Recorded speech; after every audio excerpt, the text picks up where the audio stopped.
মোটো পীর, মৈশ পীর, বগল পীর, জানেন নাকি এগুলো?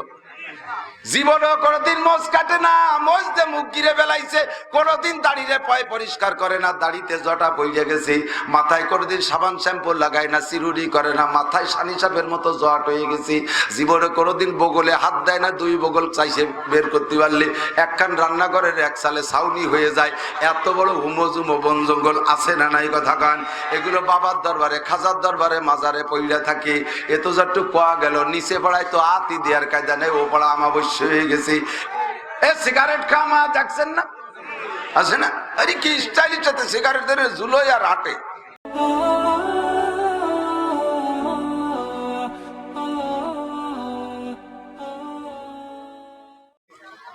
ঐতিহ্যবাহী বেতালপাড়া ফজলুল উলুম কওমি হাফেজিয়া মাদ্রাসা ও এতিমখানার উদ্যোগে আয়োজিত অধ্যকার মাহফিলের সম্মানিত সভাপতি, এই ইউনিয়নের প্রাক্তন চেয়ারম্যান, বর্তমান চেয়ারম্যান, রাজনৈতিক নেতা নেতৃবৃন্দ, হযরতে উলামায়ে কেরাম, বিভিন্ন মসজিদ থেকে আগত আইম্মায়ে মাসাজিদ, মাদ্রাসার আজিজাম তোলাবা, প্রাণপ্রিয় দেশবাসী এবং পর্দার আড়ালে বসে থাকা মা ও বোনেরা, আল্লাহ তাবারাকা ওয়া তাআলা শাহী দরবারে শুকর পাঠাই যে আল্লাহ তাআলা এই মাহফিলকে একবার না হওয়ার পরে আবারও আল্লাহ পাক মাহফিলের প্রস্তুতি নিয়ে এ পর্যন্ত নিয়ে আসার তৌফিক দিয়েছেন। শুকর আদায় করি আলহামদুলিল্লাহ। চলতি মাস আরবিতে শাবান মাস, আরবিতে 12 মাসের ভিতরে পরপর 7টা মাস বড় দামি মাস। দামি 7টা মাসের প্রথম মাস রজব মাস, দ্বিতীয় মাস শাবান মাস, এরপরের মাস সাইয়্যিদুশ শুহুর, সমস্ত মাসের নেতা মাস রমজান মাস। এরপরে পরপর 3টা মাসকে বলা হয় আশহুরুল হজ, শাওয়াল, জিলকদ, জিলহজ। এরপরে 7ম মাস আরবি নববর্ষের প্রথম মাস আবার মুহররম মাস। প্রত্যেকটা মাসই বিশেষ বিশেষ কারণে গুরুত্বপূর্ণ। আরবিতে বলে শরফুল মাকানে বিল মাকিন, বসবাসকারীর কারণে বসবাস স্থানের দাম বাড়ে আর কমে। কোন গ্রামে যদি 5000 মানুষ থাকে, স্বাভাবিক সাধারণ মানুষ, ভালো মন্দ সব মিলেয়া, তন্মধ্যে একজন মানুষ যদি থাকে বিশ্ববিখ্যাত ডাকাত বা চোর, ওই এক চোরের নামে, ডাকাতির নামে গ্রামের নাম হয়ে যায়।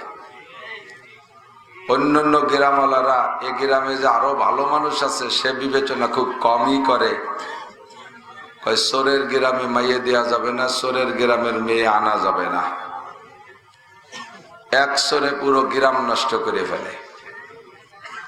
তেমনি কোন গ্রামে যদি সাধারণ মানুষ অনেক থাকে, তন্মধ্যে যদি একজন উল্লেখযোগ্য বড় দামি মানুষ থাকে, একজন বিচারপতি থাকে, একজন জজ থাকে, একজন ডিআইজি বা আইজি থাকে, একজন এসপি থাকে, জেনারেল দিক দিয়ে, ধর্মীয় দিক দিয়ে একজন বড় আলেম থাকে, তাহলে এই একজন মানুষের নামের কারণে ওই এলাকা ধরে, গ্রাম ধরে নামি আর দামি হয়ে যায়। 7টা মাসের প্রত্যেকটা মাসের ভিতরে এমন কিছু ব্যবস্থা রেখেছেন আল্লাহ পাক, যার কারণে 7টা মাসই দামি। প্রথম মাসটা রজব মাস, এ মাসটা দামি কেন? আল্লাহ পাক রব্বুল আলামিন নবী পাক সাল্লাল্লাহু আলাইহি ওয়াসাল্লামকে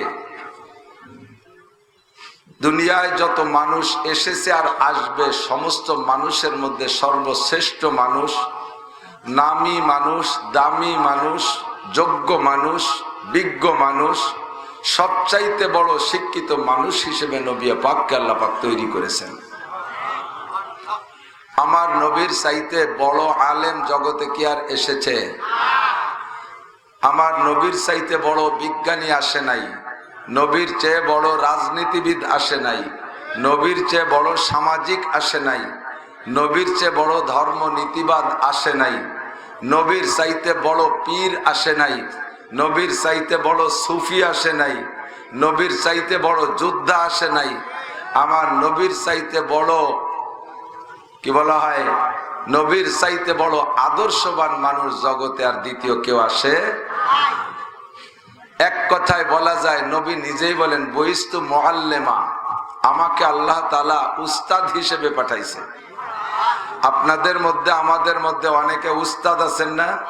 কেজির উস্তাদ, প্রাইমারির উস্তাদ, কিন্ডারগার্ডেনের উস্তাদ, হাই স্কুলের উস্তাদ, কলেজের উস্তাদ, বিশ্ববিদ্যালয়ের উস্তাদ, মক্তবের উস্তাদ, হাফেজি মাদ্রাসার উস্তাদ, কওমি মাদ্রাসার উস্তাদ, আলিয়া মাদ্রাসার উস্তাদ, বহু উস্তাদ আছি। কিন্তু আমরা আজকে যারা উস্তাদ হয়েছি, একসময় আমরা ছাত্র ছিলাম কিনা? ছাত্র ছিলেন না? ছাত্র হওয়া ছাড়া উস্তাদ হওয়া যায়? আমার নবী দুনিয়ার কাহারও ছাত্র না কোনোদিন। দুনিয়ার কোন মখলুক, কোন মানুষের কাছে আমার নবী পড়াশোনা করেন নাই। নবী এক চোটেই মুআল্লিম, উস্তাদ। কোন সুবহানাল্লাহ। এখন দুনিয়ায় কত বিজ্ঞানীর আবির্ভাব, কত জ্ঞান বিজ্ঞান আর প্রযুক্তির উন্নয়নের যুগে তো আমরা এসে পৌঁছে গেছি। যে জামানায় আগের সময় মারামারি করতে সরাসরি হাতে হাতে পাইতে হতো, আর এখন এখানে বসে বোমা মারিয়ে দেয়। 200 মাইল, 250 মাইল, 300 মাইল, 2000, 3000 মাইল দূরে যাইয়া টার্গেট মতো মারিয়ে দেয়। কাকে মারবো তাকে জায়গায় বসে দেখা লাগে না। যে জামানার বিজ্ঞান আর প্রযুক্তি এত উন্নত, জায়গায় বসে টাকা দিলে সারা পৃথিবীর যে কোনো জায়গায় টাকা চলে যায়, টাকা যাওয়ার সময় উঠতে দেখি না, ঠিক কিনা? যে জামানায় বৈশা প্রযুক্তির এত উন্নতি যে বিশ্বের এ প্রান্ত থেকে ও প্রান্ত দুইজনে গল্প করে, মাঝে কেউ শোনে না, ওরা দুইজনই শোনে, ঠিক না? বিজ্ঞান ও জ্ঞানের এত উন্নতি, মধ্য আকর্ষণে স্টেশন তৈরি করে সেখানে বসবাস করতেছে মানুষ। চাঁদের দেশে জায়গা জমি বরাদ্দ নিয়ে কিনা বেচা চলতেছে। মঙ্গল গ্রহে যাইয়ে সেই অবস্থা। এত বড় বড় জ্ঞানী গুণী বিজ্ঞানী যত আছে, সব যদি এক মাঠে বসে, আর সেই মাঠে যদি আমার নবী মুহাম্মদুর রাসূলুল্লাহ সাল্লাল্লাহু আলাইহি ওয়াসাল্লামকে আল্লাহ পাক উপস্থিত করে দেন, একজন বিজ্ঞানী আমার নবীকে একটা হরফ পড়ানোর যোগ্যতা রাখে না। সমস্ত বিজ্ঞানী আর জ্ঞানী গুণী শিক্ষিতদেরকে আমার নবী বছরের পর বছর পড়াইতে পারে, ঠিক না? এত বড় জ্ঞানী হইতে নবীর কি পরিমাণ ইলমের দরকার? নবী বলেন উতিতু ইলমাল আউয়ালিন ওয়াল আখিরিন, আল্লাহ পাক আমাকে আগে ও পিছের, আউয়ালিন মানে আগেওয়ালা আর আখিরিন মানে পিছেওয়ালা, আমার আগে যারা চলে গেছে, আমার পরে যারা আসবে, সকলের ইলম আর জ্ঞান আল্লাহ পাক আমাকে দান করেছিলেন। ফাঁকে একটা কথা বলে নেই, মনে রাখেন, স্মরণ করাই দিয়েন। সময় কম, তাড়াহুড়ার ভিতর দিয়ে কথা বলতে গেলে কথা ঘন হয়ে যায়, জেহেন মুনতাসির হয়ে যায়। আমি এই সেকেন্ড মাহফিল রাখার পক্ষে না। এতে আপনাদের এলাকার জনগণ, আমাদের গোপালগঞ্জে বাংলায় কয়, রাগ হবেন নাকি, ওয়াজের সুসুও। এত ভক্ত আপনারা, মাশাআল্লাহ, আল্লাহ আপনাদের কবুল করুক, না আমিন। যে কোনো জায়গায় নাম শুনলেই বক্তাদের, শুধু আমি না, যে কেউ আসলেই মাশাআল্লাহ আপনারা জমা হয়ে যান। আপনাদের এ ব্যাপারে আমি লাখো কোটি ধন্যবাদ জানাই। বহুত জায়গা আছে এরকম সময় কোনো লোকই আসে না, রাত 9টার পরে লোক আসে। তো আমার এই অল্প সময়ের ভিতরে আপনাদের অ্যাটেনশন যত সুন্দর হবে, প্রস্তুতি যত সুন্দর হবে, আপনাদের বসার সবকিছু মিলে যত সুন্দর হবে, উপরের থেকে কথা তত সুন্দর আসবে। আপনারা এলোমেলো করবেন, হবে না। এই ময়দানটা আজকের নাম রাখা হয়েছে ওয়াজ মাহফিল। বক্তারা বলবে, আপনারা শুনবেন, তাই তো নাকি বলেন? কি দিয়ে ওয়াজ করবো? আল্লাহ শিখিয়ে দিয়েছেন, ওয়াজাক্কির বিল কুরআন, কুরআন দিয়ে ওয়াজ করবা। আমি কুরআনের একেবারে সর্বপ্রথম নাজিল হওয়া 5টা আয়াতই পড়ছি, শুনছেন না আপনারা? ইকরা বিসমি পড়ছি, একেবারে সর্বপ্রথম যেই 5টা আয়াত দিয়ে নবীকে নবুয়তি দেওয়া হয়েছে, সেই 5টা আয়াত পড়ছি।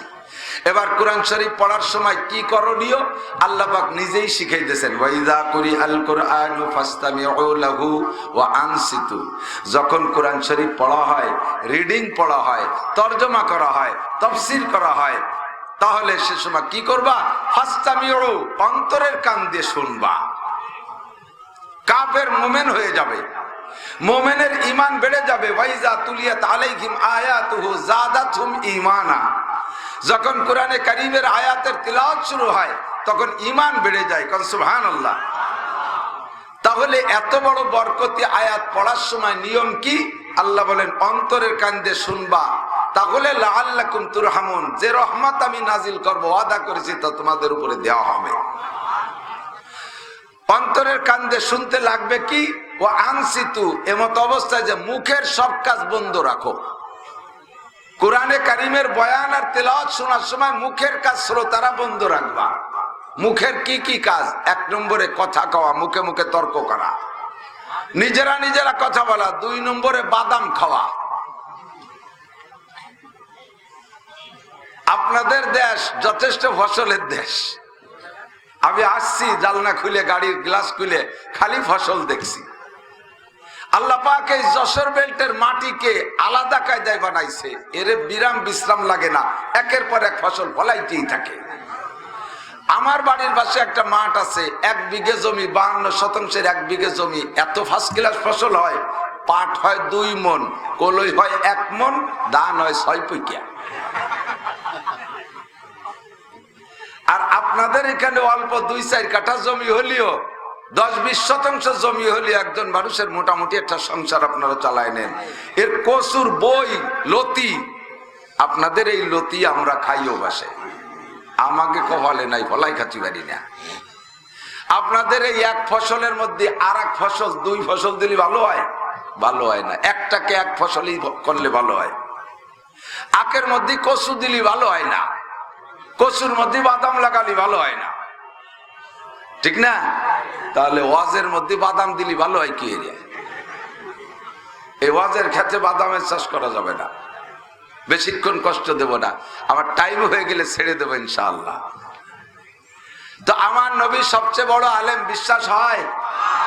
যদি কেউ কয় গোলাম আহমদ কাদিয়ানী বড় আলেম, ওর গালে 2 চুমো দেবেন না? কি দেবেন? চড়, খালি চড়ে হবে না, চড় দিলে হাতের দাম কমে যাবে, ওরে হবে জুতোর বাড়ি, ঠিক না? আমার নবী বলেন আনা খাতামুন নাবিয়্যিন লা নাবিয়্যা বাদি, আমি হলাম শেষ নবী, আমার পরে আর কোন নবী আসবে না। কেন আসবে না? আমার পরে কোন নবী লাগবে না। পরবর্তী নবী তো এজন্য প্রয়োজন, যে পরিমাণে এলেম বাকি রয়েছে ওই পরিমাণে এলেম আল্লাহ তাআলা দুনিয়ায় নবী রাসূলদের মাধ্যমে পাঠাইবেন। তাই কিছু এলেম বাকি রয়েছে, ওই এলেম দেওয়ার জন্য আর এক নবীরে পাঠানো লাগে। আমার নবী বলেন উতিতু ইলমাল আউয়ালিন ওয়াল আখিরিন, আল্লাহ পাক আমাকে আগে ও পিছের সমস্ত এলেম আর জ্ঞান দান করেছে। আমি সমস্ত এলেম উম্মতের কাছে রেখে গেলাম, একটু এলেম আমি গোপন করি নাই, কারণ আল্লাহ পাক আমাকে হুকুম করেছে ইয়া আইয়ুহার রাসূল বাল্লিগ মা উনজিলা ইলাইকা মির রাব্বিক, হে নবী তোমার কাছে আমি যাহা প্রেরণ করেছি উম্মতের কাছে পুঙ্খানুপুঙ্খ পৌঁছাইয়া দাও। ফা ইল্লাম তাফআল ফামা বাল্লাগতা রিসালাতা, যদি সব কথা তুমি উম্মতের কাছে না পৌঁছাও, নেতাদের ভয়ে তুমি যদি চেপে যাও, আত্মীয়তার কারণে যদি তুমি লজ্জায় গোপন কথাগুলো বলতে না পারো, তাহলে প্রমাণিত হবে ফামা বাল্লাগতা রিসালাতা, হাসরের মাঠে ময়দানে মাশারে আমার কাঠগড়ায় দাঁড়িয়ে জবাব দেওয়া লাগবে। কোন কারণে তুমি বলো নাই? নেতাদের ভয়ে, প্রভাবে, ক্ষমতার ভয়ে, সেখানে ভয়ে তুমি বলো নাই, কোন শক্তিশালী শক্তিধর নেতার আক্রমণের ভয়ে তুমি কথাগুলো গোপন রেখেছো। এই সমস্তগুলো চলবে না। কেন তুমি পৌঁছাও নাই? আমি তো তোমারে অভয় দিয়েছি, নির্ভয় দিয়েছি। আল্লাহু ইয়াসিমুকা মিনান নাস, যত কথা আছে সব উম্মতের কাছে পৌঁছাই দিবা। যদি এতে মানুষে তোমার পর ক্ষতি করতে আসে, আমি আল্লাহ পাক তোমাকে অভয় দিলাম আল্লাহু ইয়াসিমুকা মিনান নাস, মানুষের সকল ক্ষতি থেকে আমি আল্লাহ পাক তোমার হেফাজত করব। শারীরিক ভাবে কিছু কষ্ট যদিও তোমার কিছুক্ষণের জন্য দেয়, তোমাকে একেবারে জানে শেষ করে দিতে পারবে না। ওয়াদা দিলেন কে? আল্লাহ পাক যদি কেউ রে বাঁচায় তারে কেউ মারতে পারে, আর আল্লাহ যদি কেউরে মারে তারে কেউ বাঁচাইতে পারে? কত শিল্পপতি কোটিপতি মন্ত্রী দেখলাম করোনার ধাক্কায় দুনিয়া থেকে চলে গেল, বস্তা ভরা টাকায় তারে বাঁচাইতে পারে নাই, ঘর ভরা টাকায় বাঁচাইতে পারে নাই। বাংলাদেশের কোনো ব্যাংক নাই যে যেই ব্যাংকে তাদের টাকা নাই, কোনো টাকায় তারে বাঁচাইতে পারে নাই। বিদেশি ডাক্তার আইসা বোর্ড বসে তারে বাঁচাইতে পারে নাই।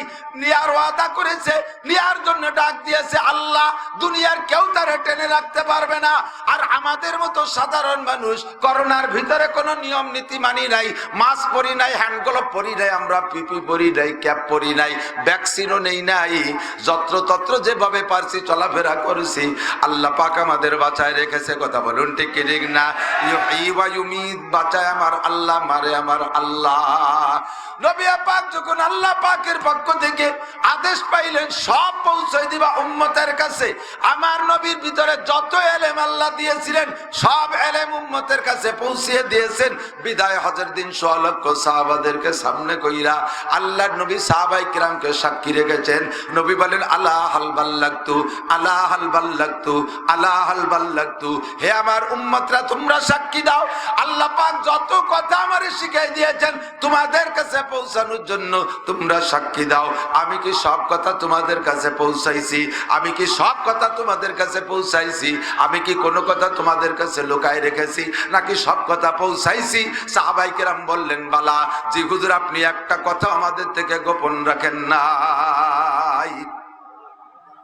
এবার নবী আমার বললেন তারাকতু ফীকুম আমরাইন লান তাদিল্লু মা তামাসসাকতুম বিহিমা কিতাবাল্লাহি ওয়া সুন্নতি। হে আমার সাহাবায়ে কিরাম, কিয়ামত পর্যন্ত আনে ওয়ালা উম্মতের কাছে কথাটা পৌঁছায় দিও। লান তাদিল্লু মা তামাসসাকতুম বিহিমা, যতক্ষণ পর্যন্ত তোমরা দুইটা জিনিস ধরে রাখতে পারবা। জোরে বলেন কয়টা? দুইটা জিনিস ধরে রাখতে পারবা। লান্তা দিল্ল, আরবিতে বলে নফিতা কি বালান, এর দ্বারা ভবিষ্যতের কি বলা হয়, ভবিষ্যতের নফি করা হয়। তর্জমা দ্বারায় কখনো তোমরা পথভ্রষ্ট হবা না, কখনো কেউ তোমারে পথভ্রষ্ট করতে পারবে না যতক্ষণ দুইটা দলিল ধরে রাখতে পারবা। নবী বললেন এক নম্বরে কিতাব আল্লাহ, এক নম্বরে আল্লাহর কিতাব আল্লাহর কোরআন, দুই নম্বরে সুন্নতি। দ্বিতীয় নম্বর কিতাব খান হলো আমার সুন্নাত, আমার হাদিস, আমার আমল, আমার কওল, আমার কাজ, আমার কথা, আমার আমল, আমার কর্ম, এইগুলো ধরে রাখতে পারলে তোমরা কখনো বিভ্রান্ত হবা না। যখন এই দুইটা বাদ দিয়ে নতুন কিছু আবিষ্কার করবা তখনই গুমরা হয়ে যাইবা। তবলিগ ওয়ালারা হক, যতক্ষণ কোরআন আর হাদিসকে সামনে নিয়ে চলবে তবলিগ, অতক্ষণ পর্যন্ত তবলিগ হক। চরমুনাই আলারা হক, যতক্ষণ পর্যন্ত কোরআন হাদিসের সাথে সম্পর্ক থাকবে, কোরআন হাদিসের সাথে মিল থাকবে, অতক্ষণ পর্যন্ত চরমুনাই হক। কথা বলেন ঠিক কি ঠিক না? জামাত ইসলাম আলারা হক, যদি তারা কোরআন আর হাদিসের সাথে মিল থাকে তাহলে জামাত ইসলাম আলারা হক। ও দোস্ত, অন্য যত দল আছে কোরআন আর হাদিসের সাথে মিল আছে তো আমার সেইটাকে স্মরণীয়, সেই দলকে হক বলে আমি জানবো, তাহলে আমি পথভ্রষ্ট হব না। তবলিগওয়ালার যদি কোরআন মানে হাদিস মানে না তাহলে তাদেরকে মানি না। চরমুনাইয়ালারা হাদিস মানে কোরআন মানে না তাহলে চরমুনাইয়ের কাছে আমি যাব না। কথা বলুন ঠিক কি ঠিক না? আবু হানিফা, শাফি, আহমদ, মালিক চার ইমাম যদি কোরআন হাদিস নিয়ে আসে তাহলে তাদের কপালে চুমু খাই। চার ইমাম যদি কোরআন হাদিস বাদ দিয়ে আসে, যত বড় ইমাম হোক তাদের অনুসরণ আমরা করব না। আমার নবী উম্মতের কাছে সব এলেম রেখে গেছেন। এবার জানতে চাইলাম, ওগো নবী, আপনি এত বড় আলেম হইলেন, দুনিয়ার কোন মানুষের কাছে পড়লেন না, মায়ের কাছে সর্বপ্রথম সন্তানরা পড়ে। কথা বলেন, মায়ের শিক্ষা সবচাইতে প্রধান শিক্ষা। মা হলেন প্রথম মক্তব, মা হলেন প্রথম মাদ্রাসা, মা হলেন প্রথম বিদ্যালয়। মায়ের কাছ থেকে সন্তানরা প্রথম শিক্ষা অর্জন করে। এ আল্লাহু আকবার। মায়ের কাছ থেকে যেভাবে শেখা যায় প্রথম অন্য কেউ ওভাবে শেখায় না। আমাদের এজন্য ভাষাও শেখে মায়ের কাছ থেকে। কথা বলেন, যার কারণে ভাষার নাম মাতৃভাষা। কি ভাষা? থাকি বাপের বিটে, ভাষার নাম মাতৃভাষা। কারণ বাপ জন্ম দিয়ে চলে গেছে সৌদি আরবে, আমেরিকা। মা আব্বা আমারে শিখাইতে পারে নাই, মায়ের কোলে থেকে থেকে আমি শিখি। মায়ের শিক্ষা বড় শিক্ষা। কাজেই মা যদি ভালো হয় তাহলে সন্তানও ভালো হয়।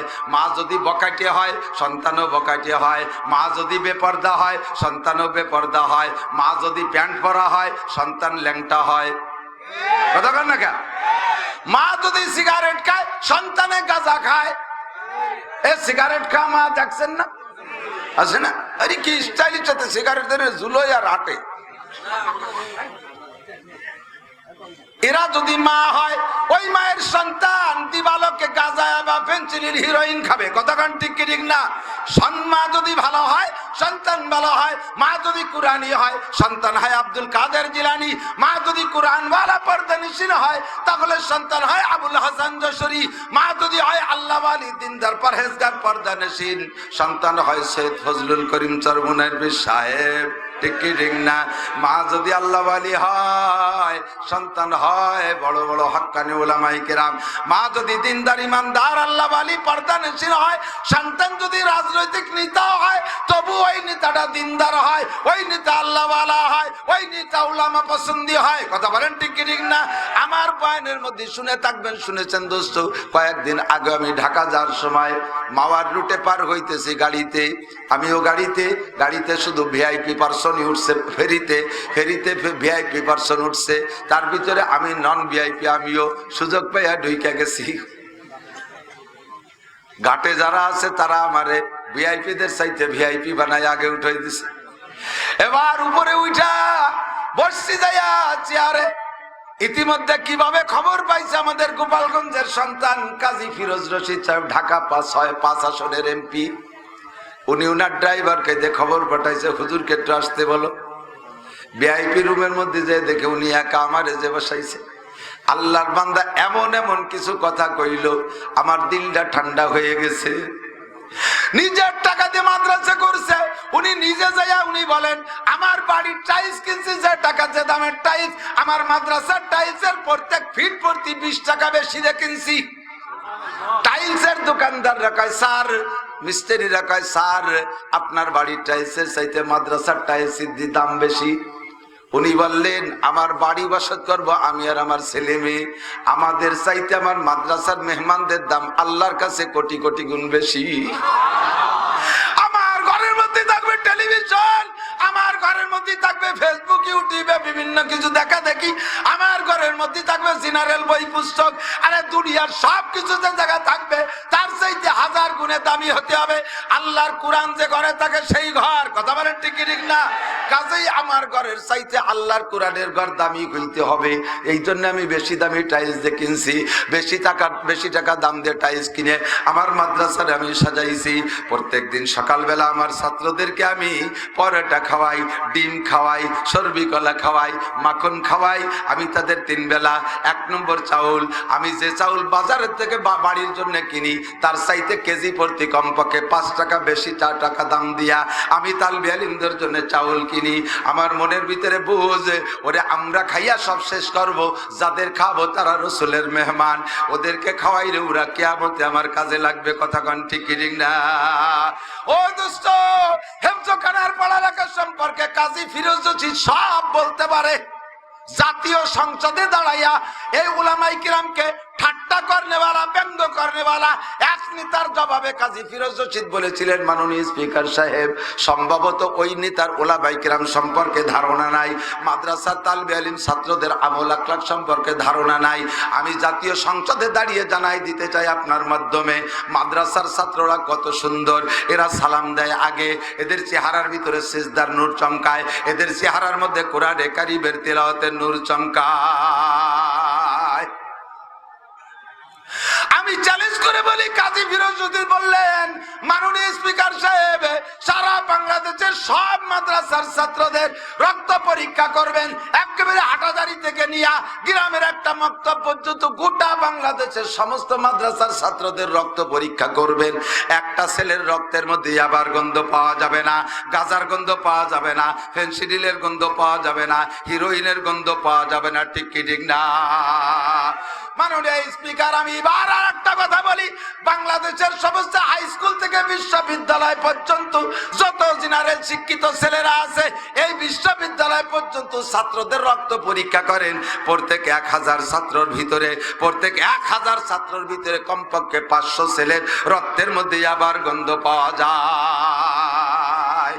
ও দোস্তরে তাদেরকে দেখলে আমরা নেতারাও ভয় পাই, হিংস্র মেজাজের তারা আমাদেরকে সালাম দেয় না, গাড়িতে উঠতে গেলে কেনুতে ধাক্কা মেরে সিট করে ফেলাই দেয়, তাদের ধাক্কায় বাজারে যাওয়া যায় না, তাদের চোখে চোখ দুইটা লাল লাল, তাদের অবস্থা ভিন্ন রকম হিংস্র অবস্থা। তালবে আলিমদেরকে দেখলে কলিজা ঠান্ডা হয়ে যায়। যাই সময় বাংলাদেশের সবাই তোমরা করোনারে ভয় পাইয়া নাকে ডবল 3 তলা মাস্ক পরছো, একতলায় কুলোয় না, মুখ বরাবর একটা, থুতি বরাবর আর একটা, নায়ের উপর যে আর একটা, চশমা লাগাইছে মাস্ক চশমা, কানেও টানি রাখতে পারতেছে না, 3 মাস্কের কুমো টানে। কুমো চেনেনি? কুমো গরুর গলায় যায়, কুমো গরুর গলায় বাঁধে যে রশি ধরে, আমাকে তো কুমো কয়। আর এই যে গলায় যেটা দিয়ে বাঁধতে ভাসে রায় ওরে কয় কুমো, আর মুখে যেটা দেয় কয় ঠুসি। এই ঠুসি বাঁধছে যে কুমো দিয়ে কানে তা টানি রাখতে পারে না। রাতের বেলায় গরম পানি নাক দিয়ে মুখ দিয়ে খাইয়া এরপরে বুকে মাথায় তেল মালিশ করে ঘুমাইছে করোনার ভয়তে। আমার তালবে আলিমরা শেষ রাত্রে করোনারে ভয় পাই নেই, ওরা ঠান্ডা পানি দিয়ে ওযু গোসল কইরা যার যা দরকার, এরপরে 4 রাকাত তাহাজ্জুদ পড়া গোটা বাংলাদেশের জন্য, গোটা বিশ্বের মুসলমানদের জন্য তারা দোয়া করছে। ফজর পর্যন্ত কোরআন শরীফ তেলাওয়াত করে। বেশিরভাগ মাদ্রাসা তো এইরকম বড় লোকদের অধীনে নাই, বেশিরভাগ মাদ্রাসা গ্রাম পাবলিকের গরিবদের ভিতরে আছে। এরা ওইরকম পরাটা, ডিম আর মাখন আর চর্বি কলা পায় না। সকাল পর্যন্ত ফজর পর্যন্ত তেলাওয়াত করে, ফজরের নামাজ পড়ে আবার সূরা ইয়াসিন তেলাওয়াত কইরা এরপরে দোয়া মুনাজাত কইরা ঘরে যায়া আবার তেলাওয়াত করে। 1-1.5 ঘন্টা তেলাওয়াতের পরে একটু নাস্তার ছুটি দেয় হুজুররা। 1 কান বিস্কুট, 1 কান টোস্ট, 1 গ্লাস পানি, পাইলে একটু চা, না পাইলে একেবারে 1 গ্লাস পানি খাইয়া আবার তারা পড়তে বসে যায়। সকাল 8:30 পর্যন্ত পড়ে, এরপরে খানা দানা খাইয়া এরপরে আবার পড়তে বসে। 7 সবক পড়া এরপরে যাইয়া তারা 10টার দিকে একটু ঘুমায়। সবাই যখন দুনিয়া নিয়ে ব্যস্ত, ওই সময় তারা একটু নীরবে ঘুমায়। এরপরে উঠে আবার গোসল করে পড়াশোনা শুরু করে। ওদের সব কিছুর ভিতরে একটা আলাদা আদর্শ। আল্লাহু আকবার। এই সমস্ত বক্তব্য দেওয়ার জন্য এই কাজী ফিরোজ রশিদ একজন নেতা, সেও একটা আদর্শ মায়ের সন্তান হওয়া লাগছে। মাটা ভালো তাই সন্তানটা ভালো। মা যদি ভালো হয় রাজনৈতিক নেতা ভালো হয়, ওই নেতা ধর্মমুখী হয়। মা যদি ভালো হয় তাহলে সন্তান যদি বড় অফিসারও হয়, ওই সন্তান দিনদার ইমানদার পরহেজগার হয়।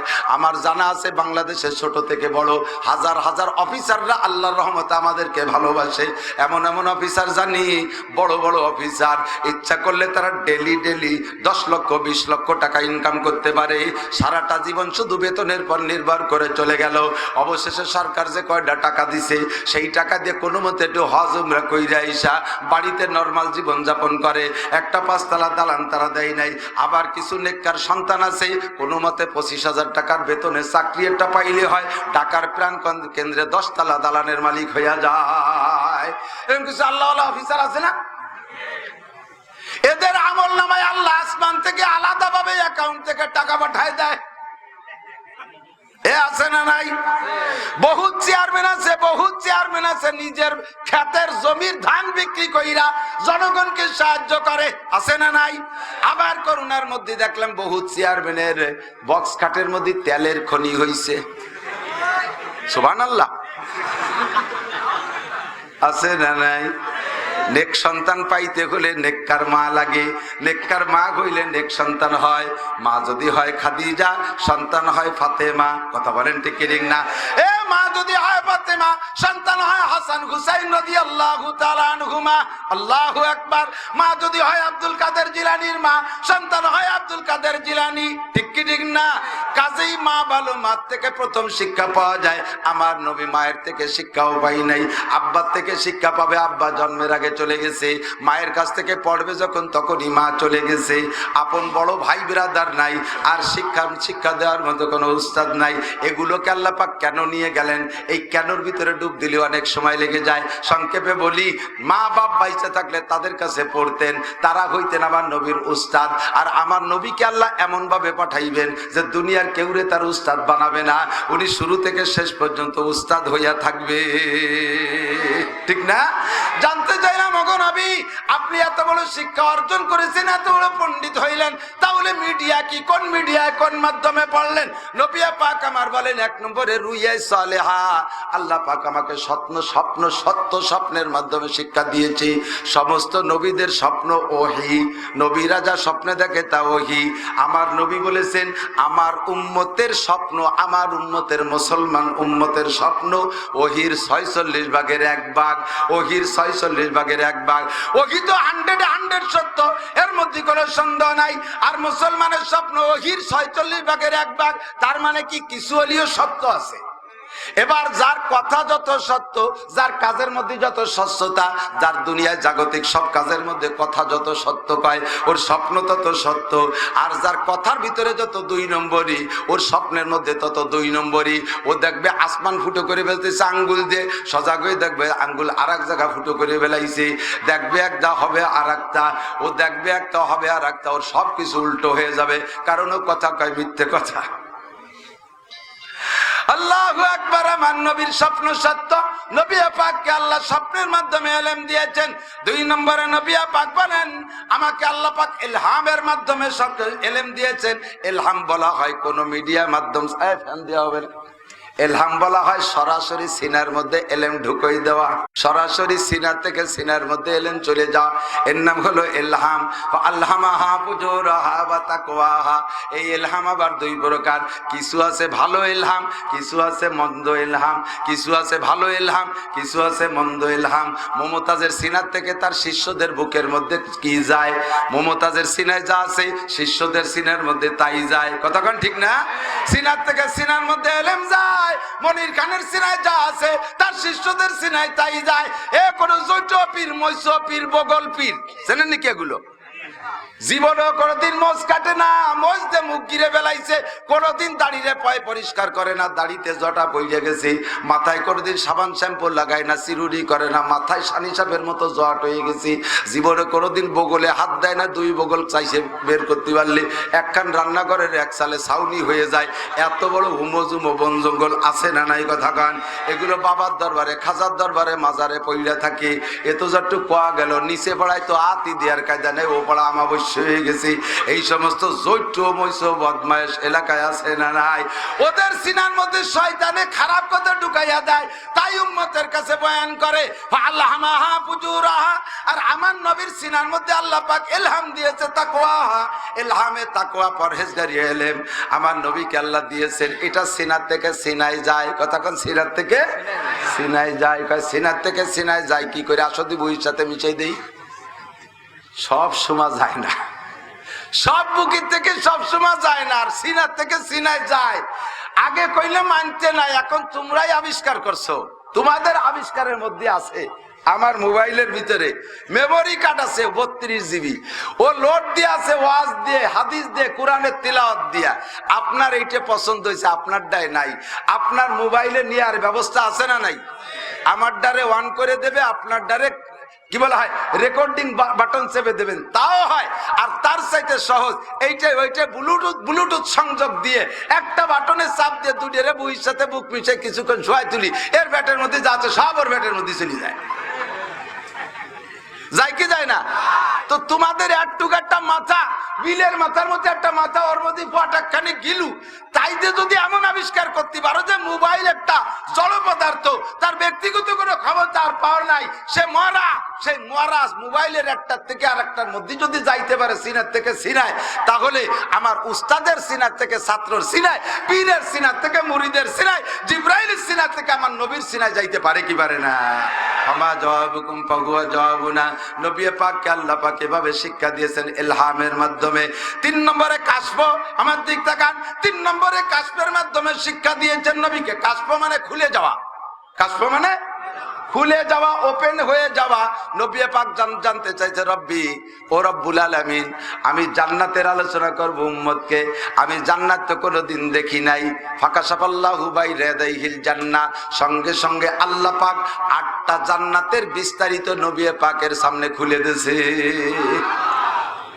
জিবরাইল একটা জান্নাত নবীর সামনে নিয়ে আসছে।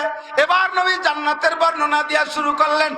এক একজনের নামে দেখতেছি প্রথম দিন ৭২ জন করে হুর, এক একজন পুরুষের নামে, কন্যা সুবহানাল্লাহ। এবার হুরদের বয়ান করলেন, হুজুর এরকম এরকম এরকম এরকম সুন্দর সুন্দর হুর। হুজুর বললেন লাউ বাযাকাত ফিল বাহরে লাকানাত আহলা মিনাল আসাল। আমি এর মধ্যে দেখতেছি কয়েকজন হুরের অবস্থা এমন, ওদের নাম হলো লাবা। ওরা যদি মুখের থেকে এক ফোঁটা লালা দুনিয়ার পানিতে ফেলে দিত, সারা দুনিয়ার সমস্ত পানি মধুর চাইতে মিঠা হইয়া যাইত। হুজুর বলেন জান্নাতের ভিতরে আমি দেখতেছি জান্নাতের গাছের গোড়া উপর দিক, মাথা নিচের দিক, ফলে ফুলে ভরা, একেবারে পাকা পাকা ফল। অতালহিম মামদুদ। আর দেখতেছি কলা গাছের গোড়া উপর দিক, মাথা নিচুমুখী, কাঠ ভরা কলা।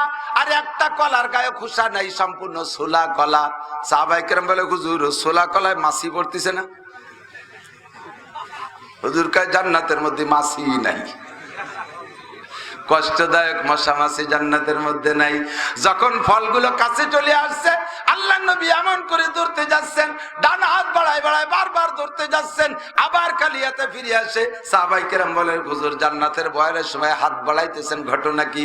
হুজুর কয় আমি দেখতেছিলাম জান্নাতের ফল আমার হাতের নাগালে চলে আসছে, একটা ফল তুলে রাখি তোমাদেরকে একটু খাইতে দেব। যখনই হাত বাড়ায় জিবরাইল টান দিয়ে সরাই নিয়ে যায়। কানে কানে কয় হুজুর দুনিয়ায় এই ফল তুলে খাওয়ানো যাবে না, আপনারে দেখাই দিলাম আল্লাহ পাক খুলে দিয়েছে, কাশফ করে দিয়েছে।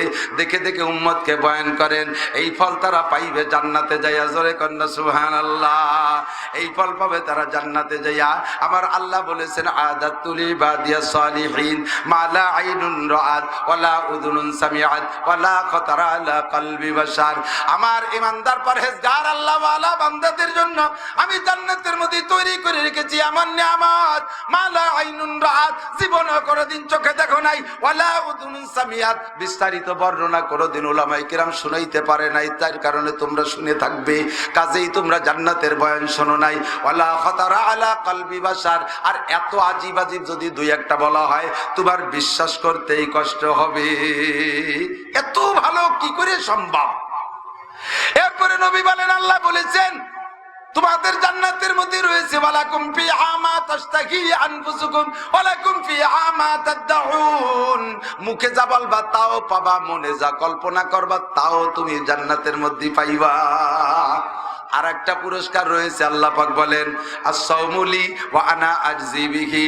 যত মানুষ জান্নাতি হবে রোজাদার, আমি আল্লাহ পাক তাদেরকে নিজ হাতে বুকে উঠায় খানা খাওয়াবো। আমার নবীর সামনে আল্লাহ এমন করে জান্নাত ওপেন করে দিয়েছেন। এবার নবী বলেন আল্লাহ জাহান্নামের বয়ান করব কিভাবে, আমি কিভাবে বলবো জাহান্নাম কেমন? ফাকাশাবাল্লাহু বাইনা ইয়াদাইহিন নার। আমার নবীর সামনে আল্লাহ পাক রব্বুল আলামিন জিবরাইলের মারফত জাহান্নাম 7টা জাহান্নামের গেট খুলে দিয়েছে। হুজুর দেখতেছেন, বহু কিছু দেখেছেন। হুজুর বলেন জাহান্নামের ভিতরে প্রথম ধাক্কায় দেখলাম 3 শ্রেণীর মানুষকে দিয়ে জাহান্নাম উদ্বোধন করতেছে। 3 শ্রেণীর মানুষদের জান্নাত উদ্বোধন করতেছে। আর জান্নাত উদ্বোধন করেছে আল্লাহ পাক রব্বুল আলামিন 11 জন দিয়া। এই 11 জনের ভিতরে 10 জন সাহাবা আর একজন আমার নবী মুহাম্মদুর রাসূলুল্লাহ সাল্লাল্লাহু আলাইহি ওয়াসাল্লাম। আশরায়ে মুবাশশারা 10 জন সাহাবা আর নবী পাক এই 11 জন, সাথে আর একজন আছে তার নাম হযরত বিলাল হাবশী রাদিয়াল্লাহু তাআলা আনহু। উনি নবী পাকের বুরাকের লাগাম ধরে সামনে সামনে হাঁটতেছে। জাহান্নাম উদ্বোধন করতে হুজুর দেখলেন 3 শ্রেণীর মানুষ দিয়া। 1 নম্বরে হুজুর বললেন আমি দেখেছি 1 নম্বরে যাদেরকে দিয়ে জাহান্নামে ঢুকাইতেছে আল্লাহ, তার ভিতরে নাম্বার 1 হলো শহীদ। কারা? জাগে নাম শহীদ আছে, সোজা হয়ে যাও। এই শহীদ সেই শহীদ না।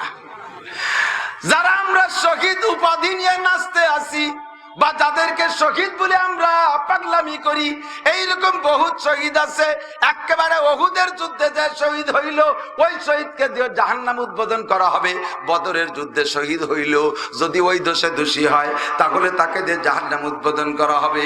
আমাদের বাংলাদেশি শহীদ কোন কাতারে থাকবে আমি জানি না, তবে দোস্তরের শহীদদেরকে দিয়ে 1 নম্বর। কেন আল্লাহ শহীদদেরকে ডেকে বলবে উদখুলুন নার, জাহান্নামে যাও। শহীদরা বলবে লিমা, কেন জাহান্নামে যাব? শহীদ শহীদ হয়েছে কি দোজখে যাওয়ার জন্য আল্লাহর সাথে ঝগড়া লাগাই নেবি? আল্লাহ পাক বলবেন কেন তুমি শহীদ হয়েছো, যুদ্ধ করেছো কেন? আল্লাহ যুদ্ধ করেছে তোমার দিনকে জিন্দা করার জন্য। আল্লাহ বলবেন বাল কাযাবতা, মিথ্যে কথা বলেছো।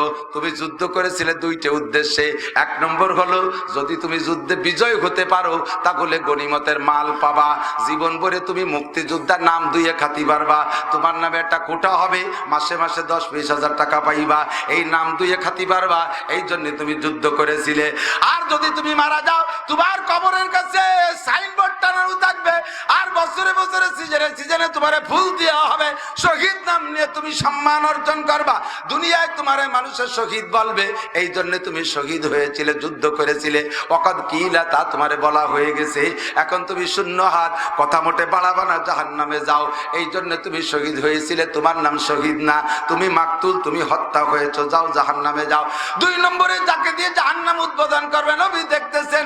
2 নম্বর হলো ওই সকল দানবীর, এক শ্রেণীর দানবীর নবী, আল্লাহ নবী বলেন আল্লাহ পাক তাদেরকে ডাইকে এনে বলবে উদখুলুন নার, তুমি জাহান্নামে যাও। কেন আল্লাহ জাহান্নামে যাব?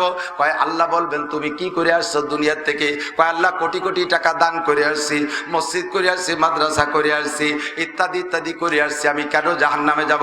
আল্লাহ কয় এগুলো তুমি কেন করেছো? কয় তোমার মখলুকের সেবার জন্য, তোমার দিনের খেদমতের জন্য। আল্লাহ বলবেন বাল কাযাবতা, তুমি মিথ্যা কথা বলেছো, এগুলো আমার জন্য করো নাই, দান করেছো তুমি তোমার নামের জন্য। একটু পোস্টার ছাপাই দিয়ে তলে লিখে দাও সৌজন্যের লালটু, আছে না নাই?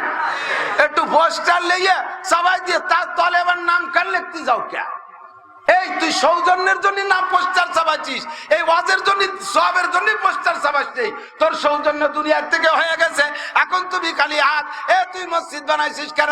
আল্লাহ মানুষের নামাজ পড়বে না। হুজুর কইল মান বানা লিল্লাহি মসজিদান বানাল্লাহু লাহু বাইতান ফিল জান্নাহ, যে ব্যক্তি একটা মসজিদ বানায় দেয় আল্লাহ তারে জান্নাতের মধ্যে বিশাল বালাখানা বানায় দেয়। আল্লাহ এই বালাখানার লোভে মসজিদ বানাইছি। আল্লাহ কয় বানালি তো বালাখানার লোভে, তবে মসজিদের গায়ে তোর নামে নেম প্লেট লিখলি কে? একটু পরিচয় দিলি, দোষ কি? আল্লাহ কয় নেম প্লেট লিখছো তুমি মানুষের কাছে প্রশংসা পাওয়ার জন্য। ওয়াকাদ কিলা, তোমারে প্রশংসা করা হয়ে গেছে। এই তুই মাদ্রাসায় দিছিস কেন? কয় আমি তোমার দিনের জন্য। কয় মিথ্যে কথা, দিনের জন্য দিবি, তাই তোর নাম না করলে মুখ পুড়িয়ে যায় কেন? আমার 10,000 টাকা দিছে, এই 10,000 টাকা হয়ে মার হাবা না করলি কার জীবনও কোনোদিন হুজুরকে কিছু দেব না। তুমি 10,000 টাকা দিছো মার হাবা পাওয়ার জন্য, তোমার মার হাবা পাওয়া হয়ে গেছে, এখন তুমি খালি হাত, যাও জাহান্নামে যাও। এই তোর বাপ মারা যাওয়ার পরে 10 দিনের দিন একটা মিলাদ দিলি কি জন্য? কয় আল্লাহ নেকির জন্য। আল্লাহ কয় না নেকির জন্য না, নেকির জন্য দিবি, তাই তোর তো সেই সময় মিলাদ দেওয়ার পয়সা ছিল না, টাকা বালি কোন জায়গা? কয় আল্লাহ কত কষ্ট রে বেড়া ক্ষেত্রে 30,000 টাকা নিয়ে মিলাদ দিছে। এই অফিসার মোটে দেয় না, বেড়া ক্ষেত্রে টাকা নিয়ে দিছিস কেন? যদি মিলাদ না দেই তাহলে মানসি কি করবে, মানুষে কি বলবে, এই জন্য তুমি মিলাদ দিয়েছো। মানুষে কি বলবে, এই জন্য তুমি নেকির কাম করেছো। এই সমস্ত ইবাদতের মধ্যে শিরক ঢুকছে। আর আল্লাহ কয় বালা ইউশরিক বিইবাদাতি রাব্বিহি আহাদা, আল্লাহর সাথে ইবাদতের মধ্যে কেউরে শরীক করতে পারবা না। যখনই মানুষের কাছ থেকে প্রশংসার লোভ হবে তখন বুঝবা ইবাদতের মধ্যে শিরক হয়ে গেছে। দাড়ি রেখে দিয়েছে চাচা, কয় চাচা দাড়ি রাখলেন যে? কয় বাবা এই বয়সে দাড়ি না রাখলি মানুষই কি কবে? এই দাড়ির আল্লাহর মহব্বতে, রসুলের মহব্বতে রাখো নাই, এটা মানুষের কাছে প্রশংসা পাওয়ার জন্য। তুমি যে এত বড় জামা গায়ে দাও কেন? কয় বুড়ো বয়সে কি এখন প্যান্ট শার্ট পরার বয়স আছে নাকি? এখন প্যান্ট শার্ট পরলে মানুষে কি বলবে? মানুষে বলার বয়সে প্যান্ট শার্ট পাল্টাইয়া পাঞ্জাবি বলছো, এইটা তোমার ইবাদত হয় নাই, এইটা আল্লাহর জন্য হয় না, মানুষের জন্য হয়েছে। কথা বলেন ঠিক কি ঠিক না? রমজান মাসে রোজা রাখে না, হঠাৎ করে দেখি একদিন রোজা, তুই যে আজকে রোজা রাখলি ঘটনা কি? কয় হ্যাঁ চেয়ারম্যানের বাড়ি ইফতারির দাওয়াত, রোজা না, রোজা ছাড়া যাওয়া যায়? আজকে রোজা রাখছো চেয়ারম্যানের বাড়ি ইফতার খাওয়ার লোভে। এই ইবাদত আল্লাহর জন্য করো নাই, এইটা হচ্ছে শিরিক তোমার দুনিয়ার লোভে। কথা বলেন ঠিক কি ঠিক না? ও দুষ্ট, 2 নম্বরে এই ক্লাসের দানবীরকে দিয়ে জাহান্নাম ভরা হবে। 3 নম্বরে আমার মতো মৌলবীরে দিয়ে জাহান্নাম উদ্বোধন করা হবে। নবী সরাসরি দেখতেছেন যে দলে দলে যাইতেছে, অ্যাডভান্স সবগুলো আল্লাহ পাক তৈরি করে নবীকে দেখাইতেছে। জিজ্ঞেস করছে মাওলানা তুমি মাওলানা হইছো কেন? আল্লাহ আমি মাওলানা হইছি তোমার দ্বীনের দাওয়াতের জন্য, তোমার দ্বীনের খেদমতের জন্য। আল্লাহ বলবেন বাল কাযাবতা, ও জন্য হও নাই। যদি দিনের জন্য হইতে তাহলে দিনের জন্য করতে। তোমার ওর ভিতরে দুনিয়ার বহুত লোভ রয়ে গেছে। তোমারে 200 পুলিশই অনার করবে, তোমারে হেলিকপ্টারে আনবে, তোমার নাম পোস্টারে বড় হইরে লাগবে। তোমার নামটা সুন্দর করে না করলে সে সময় তোমার কপাল ঘুষাইয়া যাইতো। তোমারে যদি স্লোগান দিয়ে নাড়াই থাকবে, আইডিয়ে নাড়াইয়ের মতো জাগ ধরে নাড়াই থাকবে, দিদি দিদি না নেয়, সে সময় তোমার কপাল গুইড়া যায়। ও বন্ধু, তুমি আমার দিনের জন্য আলেম হও নাই, তুমি হইছো তোমার পেট পালার জন্য আলেম, তুমি হইছো প্রশংসা পাওয়ার জন্য আলেম। কথা বলেন ঠিক কি ঠিক না? ফাঁকে বলেন এই দোস্ত, মন্তব্য খারাপ করবেন না। আল্লাহু আকবার। এই সবগুলো নবী পাককে আল্লাহ পাক কোলাকুলি দেখাইছে, এর নাম হলো কাশফ। আমার নবী গত মাসের রজব মাসের 26 রজব দিবাগত রাত মেরাজে গিয়েছিলেন। মেরাজে যাওয়ার আগে বাইতুল মুকাদ্দাস গেছিলেন, ঠিক না? কোরআন শরীফ কয় সুবহানাল্লাযী আসরা বিআবদিহি লাইলাম মিনাল মাসজিদিল হারাম ইলাল মাসজিদিল আকসা। ওই রাতে সর্বপ্রথম কাবা ঘর থেকে নবী পাককে বাইতুল মুকাদ্দাস নিছে। এবার আরশে আজিম পর্যন্ত ঘুরে আসার পরে ফজর বাদ নবী পাক সাহাবায়ে কিরামদেরকে নিয়ে এই মেরাজের কিচ্ছা শুনাইতেছে। এদিক বড় মজা, মিরাজের কিচ্ছা শুনাইতেছে। সাহাবায়ে কিরাম তো সামিনা ওয়া আতানা, সামিনা ওয়া আতানা, আমান্না সাল্লামনা, সামিনা ওয়া আইকান্না। আপনি বলবেন আমরা ইয়াকিন করব, শুনবো আর মানবো, বিশ্বাস করব, কোনো সন্দেহ নাই। আপনি এর চেয়েও যদি আশ্চর্য কিছু বলেন তাও আমরা বিশ্বাস করব। কথা কোন ঠিক কি ঠিক না? কোথা থেকে কোথায় বাইতুল মুকাদ্দাস গেছে, যেই বাইতুল মুকাদ্দাস যাইতে ঘোড়ায় চড়ে যাইতে লাগে 1 মাস। আর সেখান থেকে ফাঁকা আকাশে আসমান, 7টা আসমান পার হইলেন, বাইতুল মামুর গেলেন, সেখান থেকে সিদরাতুল মুনতাহা, সেখান থেকে আরশে আজিম, ওখান থেকে আবার 9 বার আসা যাওয়া করছে 5ম আসমানে নামাজ কমানোর জন্য। এই সব যখন কইছে সাহাবায়ে কিরাম ধ্যান হয়ে গেছে, কি কয় হুজুর? তবে সবাই বিশ্বাস করছে। আল্লাহু আকবার। কেরকের মধ্যে হালকা হালকা সন্দেহ ছিল। হুজুরের এই মিরাজের বয়ান যখন সার্কুলার হয়ে গেছে, আবু জাহেল রাস্তায় দেখা পাইকে, ভাতিজা এতদিন যা কইছো মানসি আর না মানসি, বেশি একটা ঝগড়া করি নাই, তা নিয়ে তোমারে নিয়ে আমি লড়াই করছি, কিন্তু মানুষে আমারে ধিক্কার দেয় নাই। আজকে যা কইছো এতে মানুষে আমারে লজ্জা দিচ্ছে। এইরকম গাঁজাখড়ি কথা কেন কও? এতটা কইছো, এই কথাটা না করলে কি হইতো যে তুমি বাইতুল মুকাদ্দাস গেছো, তুমি এই জায়গাতে তোমার আল্লাহ তোমার টাইম দিয়ে উপরে উঠে নিয়ে গেছে, এ কলি মানতাম, কিন্তু বাইতুল মুকাদ্দাস গেছো এইটা বিশ্বাস করতে পারতেছি না। নবী পাক বলেন, চাচা যান আমি গিয়েছি, এর মধ্যে কোনো সন্দেহ নাই। এবার আবু জাহেল কয়, ভাতিজা যদি তুমি বাইতুল মুকাদ্দাস সত্যি চেয়ে থাকো, বলো তো বাইতুল মুকাদ্দাসের মসজিদের কয়টা জানালা, কয়টা দরজা আছে, কয়খান রড আছে কোন জানালায়? চিনতে হতে পারে। আমরা নবীতে 1 রাত গেছে বাইতুল মুকাদ্দাস, যাইয়া 2 রাকাত নামাজ পড়াইয়া উপরে উঠে চলে গেছে। ওই জায়গা কি জানলা দরজা গুনতে গেছে নাকি? আপনারা আমরা যার যে বাড়ি বসবাস করি, নিজের বাড়ির ঘরে কয়টা জানালা তাই কি তাড়াতাড়ি করতে পারবেন? আমার বিল্ডিং আমি বানাইছি, এখনই আমার জানালা জিজ্ঞেস করলি বারা জিম ধরে যাই, উত্তর ভাষা কি 2 দিয়ে নাকি না 3 দিয়ে দিলাম, ঠিক না? নিজের বাড়ির মসজিদে নামাজ পড়েন, কয়টা জানালা টপ করে কইতে পারবেন না। আর গেছে 1 রাত, রাতের বেলা 2 রাকাত নামাজ পড়ে চলে গেছে, সে জায়গা জালনা করতে হবে। নবী জিম ধরে বসে রয়েছে। আল্লাহ জিবরিলকে পাঠাইছেন, যাইয়ে বলো আমার দোস্ত টেনশন করে কেন? জিব্রাইলকে, হুজুর মা তাহজান কি চিন্তা করতেছেন? জিব্রাইল, হুজুর বললেন, জিব্রাইল রে এই দামলা ডাইসে আমার কাছে জিজ্ঞেস করছে বাইতুল মুকাদ্দাসের জালনা কয়টা। ও জিব্রাইল আমি কিভাবে কব, আমি তো গুনি আসি নাই। জিব্রাইল বললেন আল্লাহর কাছে, আল্লাহ ঝামেলায় ফেলাই দিয়েছে আবু জাহেল। জিব্রাইলকে আল্লাহ বললেন, বাইতুল মুকাদ্দাসটা ধইরা আমার দোস্তের সামনে নিয়ে যাও, বাইতুল মুকাদ্দাসটা আমার বন্ধুর সামনে নিয়ে যাও, ঘুরাইয়া ঘুরাইয়া দেখাও, আমার দোস্ত দেইখা দেইখা বলবে কন্যা সুবহানাল্লাহ। ও দোস্ত, এইটা সম্ভব না? অসম্ভব? এটা বিলকুল সম্ভব, কথা বলেন ঠিক না? তবে ওইটা অসম্ভব যে অনুমানে সূর্যরে বগলে এনে পাড়ে তো পাড়ে চলে গেল, এটা সম্ভব না। অনুমান কটুক, আর সূর্য পৃথিবীতে 13 লক্ষ গুণের বলে অনুমানে বগলের নিয়ে চলে যায়, এটা আমি বিশ্বাস করি না।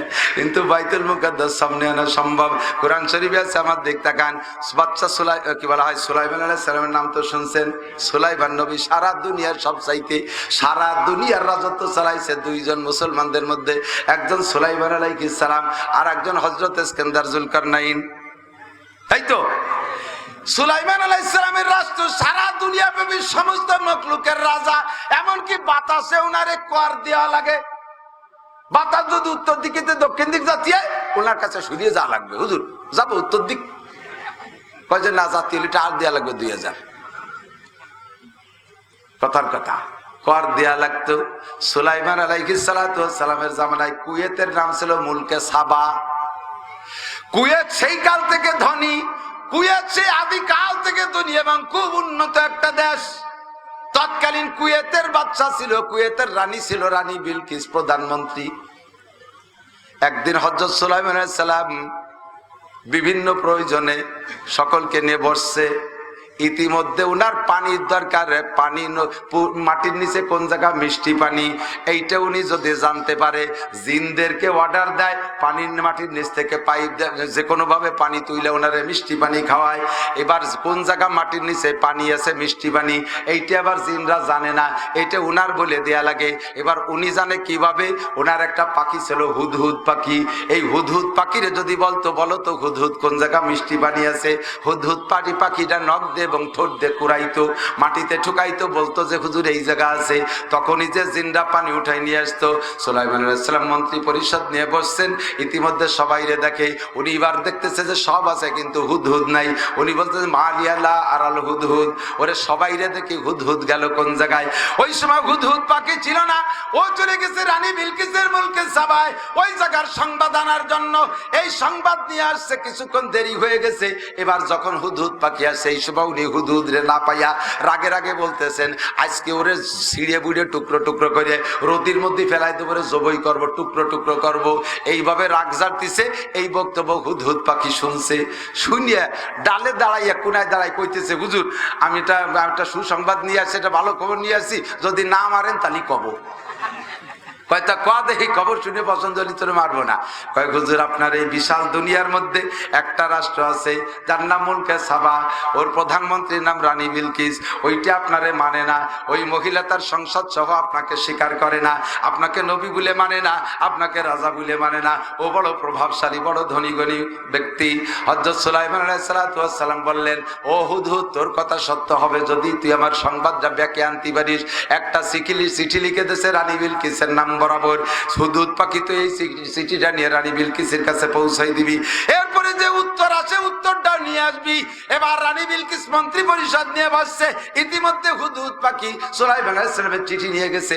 ইন্নাহু মিন সুলাইমানা ওয়া ইন্নাহু বিসমিল্লাহির রহমানির রহিম, এইভাবে চিঠি শুরু করে লাগছে তুমি আমার কাছে চলে আসবা, আল্লাহ তাআলু আলাইয়া ওয়া আতুনি মুসলিমিন। হে রানী বিলকিস মাতুব্বারি মোটে দেখাবি না, বড়ত্ব মোটে দেখাবি না, তুই আমার কাছে মুসলমান হয়ে চলে আসবি। সংক্ষেপে চিঠি লিখে ছেড়ে দেছে।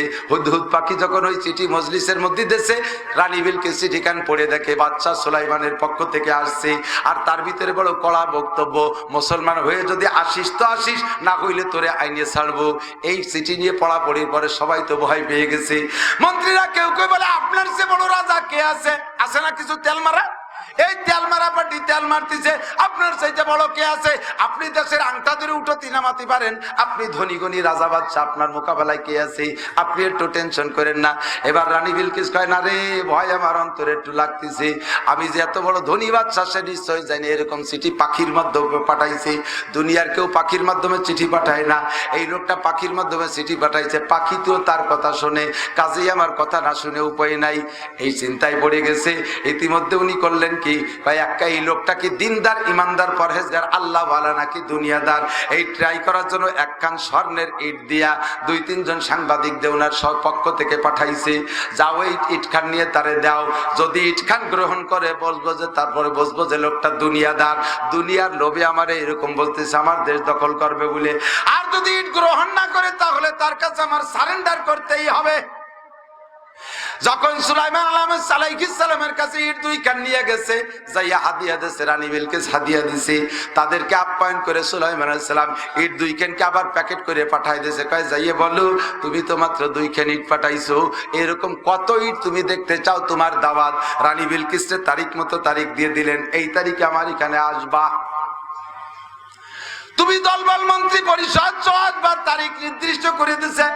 এবার সুলাইমান আলাইহিস সালাম রানী বিলকিসকে দাওয়াত দিয়া সে যেই রাস্তায় যে সুলাইমান আলাইহিস সালামের সংসদে যাবে ওই রাস্তায় 18 মাইল 6 লেন 6 লেন রাস্তা, 18 মাইল 6 লেন রাস্তা, সোনার উপর ইট বিছাইয়া, দুই পাশে সোনার উপর ইটের পাইচারি গাইতা, দুই পাশে জল ও স্থলের সমস্ত সুদর্শন প্রাণী দিয়া, মানুষের মধ্যে সবচাইতে সুদর্শন মানুষ দিয়া ওনাকে অভ্যর্থনা ইস্তেকবাল রিসিভ করার জন্য দাঁড় করছে। রানী বিলকিস যখন আসছে, আস্তে আস্তে পর্যন্ত কি বলা হয় রওনা দিছে মুলকে সাবা থেকে। আয়েশা যখন দেখে সুবহানাল্লাহ, সম্পূর্ণ রাস্তা চিকচিক করতেছে, সোনার উপর ইটের রাস্তা, আমার 2 খেনিট লাগে কোন সাগে, যার কাছে এত ইট তার কাছে আমি কি নিয়ে যাই। উনি রওনা দেওয়ার পরে এদিকে যা বলতে জন্য কিসা লম্বা এসে গেল। উনি উনার মুলকে সাবা থেকে রওনা দিছে। রানী বিলকিসের সংসদ ভবন ছিল 80 স্কয়ার হাত, 80 হাত। এইটা ছিল সোনা এবং রূপোর ইটের তৈরি। রানী বিলকিসের সংসদ ভবন সোনার উপর ইটের তৈরি। উনি যখন এলাকা থেকে রওনা দিছে, সংসদ ছাইড়া বের হয়ে আসছে, সুলাইমান আলাইহিস সালাম ওনার সংসদের মধ্যে বসে বলতেছে, কে আসো? রানী বিলকিসের সংসদ ভবনটা আমার সামনে, সে আসার আগে পৌঁছে দিতে পারবা? জিনদের ক্ষমতা বেচুরি, জিনদের বলে জিন জাতি তোরা কি পারবি এনে দিতি? ওরা কয় স্যার 2 দিন সময় লাগবে। কয় না, 2 দিনের আগে আনতে হবে। রানী বিলকিস ঢুকে পড়বে 2 দিনের মধ্যে, ও আসার আগে আনতে হবে। আল্লাহু আকবার। এবার রানী বিলকিস আসার আগে সংসদ ভবন আনতে হবে। জিনরা ফেল করছে। এবার সুলাইমান আলাইহিস সালামের চাচাতো ভাই কয়, ভাইজান অনুমতি দিলে আমি পারবো। কন্যা সুবহানাল্লাহ। কতক্ষণ লাগবে তোর সময়? আপনি একটু চক্ষু বন্ধ করবেন, আর চক্ষু বন্ধ করে চোখ খুলবেন, দেখবেন সংসদ ভবন আপনার সামনে। আমি বলি না কোরআন শরীফে আছে, আমি হাফেজ আয়াত পড়তে পারলাম না। চোখ বন্ধ করে চোখ খুলবেন আর দেখবেন সামনে আপনার সংসদ ভবন। সুলাইমান আলাইহিস সালাম চক্ষু বন্ধ করে চোখ তুলে দেখে রানী বিলকিসের সংসদ ভবন সামনে। কন্যা সুবহানাল্লাহ। এবার কয় তুই কিভাবে আনলি? আমি ইসমে আজম পড়েছি। ইসমে আজম পড়ে বললাম, রব্বুল আলামিন তোমার নামের বদৌলতে এই সংসদ এনে দাও। সঙ্গে সঙ্গে আল্লাহ পাক সংসদ ভবন সামনে এনে দিয়েছে। এ সুলাইমান আলাইহিস সালামের অর্ডারে ওই উনার চাচতো ভাই যদি সংসদ ভবন এনে সুলাইমান আলাইহিস সালামের সামনে ধরতে পারে, তাহলে আমার আল্লাহর অর্ডারে জিবরিল আলাইহিস সালাম বাইতুল মুকাদ্দাস আমার নবীর সামনে আনতে পারে কি পারে না? এবার ঘুরাই দেখায় নবী পাককে বাইতুল মুকাদ্দাস।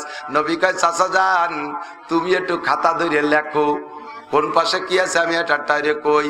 উনি লেখকাই না মোহরিয়াই না, লেখা শুরু করছে। এই পাশে এই কটা জানালা, এই পাশে এইটা দরজা, ওই দরজাটা ওই পাশে, এই দরজা এই কটা কাঠ আছে, ওই দরজার ফ্রেমের এই অবস্থা, আর জানালায় এই কটা রড আছে, ইটের গাঁথ নিয়েছে, এই কয়টা ইটের গাঁথ নিয়েছে, জায়গায় জায়গায় পাথর আছে, সব বিস্তারিত লিখে দিয়ে কয় চাচা যান মেলছে।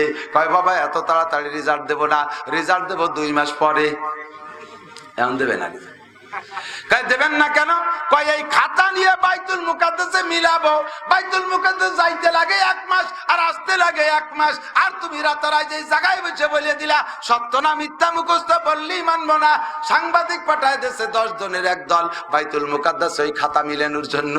যাইতে 1 মাস, আসতে 1 মাস, 1 দিন 2 দিন পরে মিলেছে, সম্পূর্ণ মিলে গেছে। সাংবাদিক 10 জন ওখান থেকে ফিরে আসছে 2 মাস পরে। আইসে আর আবু জাহেলের কাছে যায় নাই, যাইয়ে সরাসরি মুহাম্মদুর রাসূলুল্লাহ সাল্লাল্লাহু আলাইহি ওয়াসাল্লামের কাছে যে কয়, আশহাদু আল্লা ইলাহা ইল্লাল্লাহু ওয়া আশহাদু আন্না মুহাম্মাদান আবদুহু ওয়া রাসূলুহু। জোরে কন্না আল্লাহু আকবার। এ দুস্ত কাসাবাল্লাহু বাইনা ইয়াদাইহি বাইতুল মাকদাস। আমার নবীকে আল্লাহ ইলমে কাশফের মাধ্যমে ইলম শিক্ষা দিয়েছে। বলতে গেলে রাত কেটে যাবে, উদাহরণের অভাব নাই, সংক্ষেপে জায়গায় চলে যাই। 3 নম্বরে জিবরাইলের মারফত কোরআন পাঠাই দিয়েছে। 4 নম্বরে যেটুক বাকি ছিল, 4 নম্বরে 5 নম্বরে যতটুক বাকি ছিল ওইটুক সামনে বসাইয়া নিজে উস্তাদ হইয়া আল্লাহ পাক আরশে আজিমে বসায় পড়াই দিয়েছে আমার নবীকে। এজন্য নবী বলেন, আল্লাহ মানি রব্বি ফাসানা তালিমি। তোরা দুনিয়ায় মানুষের কাছে পড়েছিস, আমি মানুষের কাছে পড়ি নাই, আমারে পড়াইছে আমার আল্লাহ। উস্তাদ হলেন আমার আল্লাহ, আর ছাত্র আমি মুহাম্মদ রাসূলুল্লাহ। দুনিয়ার মুসলমান সাক্ষী দাও, তাহলে আমার নবীর শিক্ষার চাইতে ভালো শিক্ষা আছে? আমার নবীর চাইতে বড় পণ্ডিত হতে পারে, নবীর আদর্শের চেয়ে ভালো আদর্শ হতে পারে। হুজুর বলেন আদাবানি রব্বি ফাহসানা তাদিবি, আমার আদব শিক্ষা দিয়েছে আমার আল্লাহ, আমার আদব সব চাইতে শ্রেষ্ঠ আদব, আমার আদর্শ সব শিক্ষা দিয়েছে আমার আল্লাহ, আমার আদর্শের চাইতে ভালো আদর্শ হতে পারে না। ঠিক কি ঠিক না? এবার জানতে চাইলাম ওগো নবী, আপনার কাছে আল্লাহ পাক জিবরিলের মাধ্যমে কি পাঠাইছে? নবী পাক বলেন আমি একটানা 40 দিন গারে হেরার ভিতরে জাবালে নূরের মধ্যে ছিলাম। জাবালে নূর, পাহাড়টার নাম হলো নূর পাহাড়, আর গর্তটার নাম হলো গারে হেরা। কথা বলেন, গারে হেরা। ওই গারে হেরার ভিতরে আমার নবী এক চিল্লা দেশে 40 দিন। কয় চিল্লা? জোর হলো না? কি ব্যাপার, চিল্লার বিপক্ষের লোক আছেন নাকি? আস্তে কোন যে চিল্লা, কয় চিল্লা? 40 দিন থাকার পরে নবী পাকের কাছে লাইলাতুল কদর 21 অথবা 23 অথবা 25 অথবা 27 অথবা 29 অথবা ঈদের রাত ছিল, রমজান মাসের এই টাইমে, এই বেজল রাতে হঠাৎ করে জিবরাইল আসছে। বন্ধুরে, আপনাদের আমি দোয়া করি যেন সবাই একবার সেই জায়গা যাইতে পারেন, বলেন আমিন। আল্লাহ আমারে নিয়েছে 13 সালে, আমি হজে যাইয়া ওই জায়গা আমি গেছি। একেবারে মক্কায় ফজরের নামাজ হেরেম শরীফে পইড়া প্রাইভেট নিয়ে চলে গেছি 3 জন। যাইতে যাইতে যাইতে যাইতে উঠছি, উঠে যে সেই গুহার মধ্যে ঢুকছি, যাই দেখি 3টে যুবতী মেয়ে ওখানে বসে বসে কান্নাকাটি করতেছে। তারা ইশরাকের নামাজ পড়া, আমরা গেলে সংকেত দিলে বেরোই গেল। ঢুকলাম সে জায়গায়, আমার মনে হইতেছিল আমার কাছেও মনে হয় জিবরাইল আসবে। এমন একটা মজার জায়গা। জিবরিল আইসা নবী পাককে বুকের সামনে নিয়ে বসছেন, বিশাল এক দেহওয়ালা ব্যক্তিত্ব। নবী পাককে বলছে ইয়া মুহাম্মদ ইকরা। এক তো রাত, 2 নম্বরে অন্ধকার রাত, 3 নম্বরে জনমানবহীন, 4 নম্বরে পাহাড়ের চূড়া। আমি তো পড়তে পারি না। জিবরাইল আবার কয় ইকরা, আবার কয় পড়তে পারি না, আবার বলে ইকরা, আবার বলে পড়তে পারি না। প্রত্যেকবার পড়তে পারি না বলার সঙ্গে সঙ্গে বুকের সাথে এক একটা চাপা দেয় জিবরাইল। 3টে চাপার পরে ফাগাত্তা জিবরাইল মুহাম্মাদুন সাল্লাল্লাহু আলাইহি সাল্লাম মা সাদরিহি। জিবরিল আলাইহিস সালাম নবীকে বুকের সাথে ধরে যখন 3টে চাপ দিয়ে ছেড়ে দিয়েছে, এবার কয় ইকরা বিসমি রাব্বিকাল্লাযী খলাক। এবার নবীকে পড়তে বলে, আমার নবী টেপ রেকর্ডের মতো, মোবাইলের রেকর্ডের মতো পড়ে, ইকরা বিসমি রাব্বিকাল্লাযী খলাক, খলাকাল ইনসানা মিন আলাক, ইকরা ওয়া রাব্বুকাল আকরাম আল্লাযী আল্লামা বিল কলাম আল্লামাল ইনসানা মা লাম ইয়ালাম। জোরে কন্না আল্লাহু আকবার। এ বন্ধু, 5টা আয়াত নাযিল হইছে গারে হেরায়, মাত্র কয়টা? এরপরে নবী নেমে আসছেন, আর ওই জায়গা কোরআন শরীফ আনতে নবী যান নাই। 5টা আয়াত পর্যন্ত শেষ। আয়াত 5টা নিয়ে নবী কাঁপতে কাঁপতে নিচে নেমে আসছেন, বাসায় চলে আসছেন মক্কায় খাদিজাতুল কুবরার ঘরে। এসে হুজুর থরথর করে কাঁপতেছেন, জ্বর এসে গেছে। আয়েশা খাদিজাকে বলতেছে, খাদিজা জাম্মিলুনি জাম্মিলুনি, আমারে কম্বল দিয়ে জড়াই ধরো, আমারে কম্বল দিয়ে জড়াই ধরো। খাদিজা কা হুজুর ফামা বালুকা ইয়া রাসূলুল্লাহ, কি হয়েছে হুজুর, আপনি ভয় পাইছেন, কাঁদতে কাঁপতেছেন কেন? হুজুর কয় যে ও আমার ফাতেমা, খাদিজা, আমাকে আজকে এমন এমন কিছু দেখানো হয়েছে। খাদিজা কয় হুজুর ও আমার প্রিয় স্বামী, তারপরে কি কইছে একটু তাই কন। খাদিজা টের পাইছে, খাদিজা তৌরাতের আলেম ছিলেন, খাদিজা ইনজিল পড়তে পারতেন, শিক্ষিতা মহিলা ছিলেন, বংশীয় মেয়ে ছিলেন, লেখাপড়া জানতেন। খাদিজা টের পাইয়া কয় হুজুর তারপরে কি বলছে তাই কন। এরপরে নবী আমার বলেন, ওই লোকটা আমারে 3টা চাপা দিয়ে কয় ইকরা বিসমি রাব্বিকাল্লাযী খলাক। 5টা আয়াত শুনে দেওয়ার সঙ্গে সঙ্গে খাদিজা মুস্কি হেসে স্বামীকে বুকের সাথে জড়িয়ে ধরে 2 গালে কপালে চুমো খেয়ে বলে, লা তাহজান ইয়া রাসূলুল্লাহ ওয়া লা তাখাফ, ভয় পেন না, টেনশন করেন না। ওগো নবী, আপনার জন্য সুসংবাদ। নবী পাক কয় খাদিজা, আমি পাইছি ভয়, আর তুমি হাসতেছো খুশিতে, সুসংবাদ বুঝতে পারলাম না।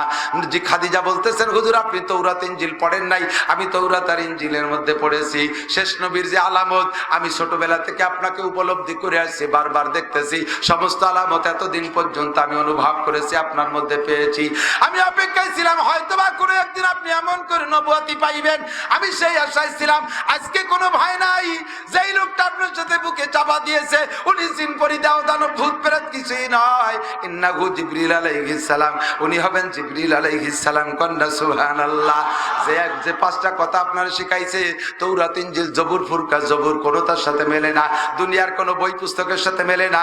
এমন সুন্দর সাজানো কথা দুনিয়ার কোনো মানুষে কইতে পারে না। অবশ্যই এটা আল্লাহ পাকের কালাম। আপনি নবুয়তি পেয়ে আসছেন, কোনো ভয় নাই। বিশ্বাস না হয় চলেন, ওয়ারাকা ইবনে নওফেল খাদিজাতুল কুবরার চাচা ওয়ারাকা ইবনে নওফেল ইহুদি ধর্মের বড় আলেম ছিল। এই ওয়ারাকা ইবনে নওফেলের কাছে নিয়ে গেছে নবী পাককে। ওয়ারাকা ইবনে নওফেল শুনে কয়, ও ভাতিজা, ভাইয়ের বিটি জামাই, তুমি নবুয়তি পেয়েছো সন্দেহ নাই। আমার জীবনের শেষ প্রান্তে আইসা তোমারে পাইলাম, আমি মনে হয় তোমারে কোনো কাজ করে দিতে খেদমত করতে পারবো না, তবে তুমি নবী মুহাম্মদুর রাসূলুল্লাহ। ও দোস্তরে, এই কথার এই ইতিহাসের দৃষ্টিতে 1 নম্বর কলেমা পড়া মুসলমান খাদিজা, 2 নম্বর রসুলের কাছে কলেমা পড়া মুসলমান ওয়ারাকা ইবনে নওফেল, 3 নম্বরে হযরত আবু বকর। আবু বকরের রোল নাম্বার এই দিক দিয়ে 3 নাম্বার, 1 নম্বরে খাদিজা। নবী পাক ওই সময় দোয়া করলেন, আল্লাহ আমার এত বড় বিপদ মুহূর্তে আমার খাদিজা আমাকে সান্ত্বনা দিয়েছে, খাদিজা যদি ঘরে না থাকতো তাহলে আমি নবুয়তি ধরে রাখতে পারতাম কিনা সন্দেহ ছিল। রব্বুল আলামিন, তুমি আমার খাদিজারে জান্নাতের মধ্যে সর্বপ্রথম ঘরটা আমার খাদিজারে দিবা। খাদিজার ঘরটা হবে একটু ব্যতিক্রম। নবী পাক মেরাজে যাইয়া খাদিজার ঘর জান্নাতের মধ্যে দেখে আসছে। জান্নাতুল ফেরদাউসে ঢুকেই দেখে ডান পাশে একটা ঘর, বাইতুল মিনাল কসব, বাঁশ দিয়ে বানানো একটা ঘর, একটু ব্যতিক্রম অবস্থা।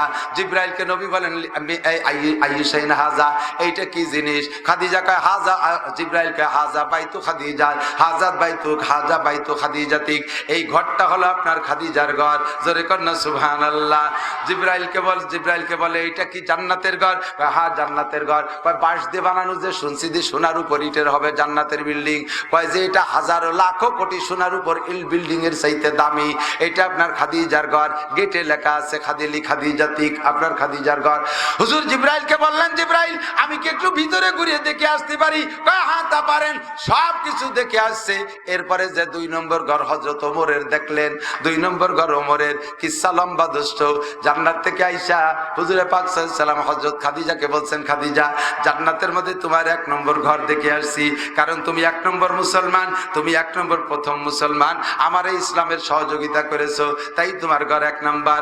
2 নম্বরে হযরত ওমরকে বলতেছে, ওমর 2 নম্বর ঘর খান তোমার দেখছি। হুজুর খাদিজার ঘরে ঢুকছেন জান্নাতে, কিন্তু ওমরের ঘরে ঢোকে নাই। ওমরের ঘরে বাড়িতে দেখে আইছে।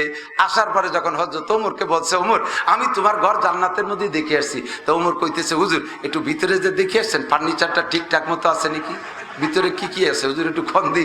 হুজুর কয় তোমার ভয়তে ঢুই নেই, তুমি না শেষে কইলে যে আমার ঘরে আপনি আগে কেন ঢুকছেন। ওমর কান্দে দিতেছে, কয় হুজুর আমি কি তাই কথা নাকি, একটু দেখে আসলে ভালো লাগতো। আল্লাহু আকবার। ও দোস্ত লম্বা কিসা ওদিক যাব না। আল্লাহু আকবার।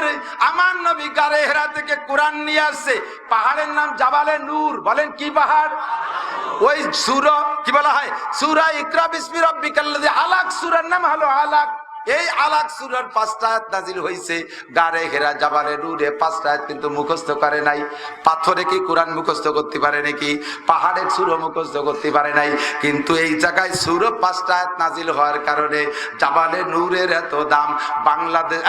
বাংলাদেশে যে সকল নাস্তিক মুরতাদরা, যে সকল নামে মুসলমান কামে নাস্তিক, এদেশের মৌলবী হাফেজদেরকে দেখলে তাদের চোখ টাটায়, আছে না নাই?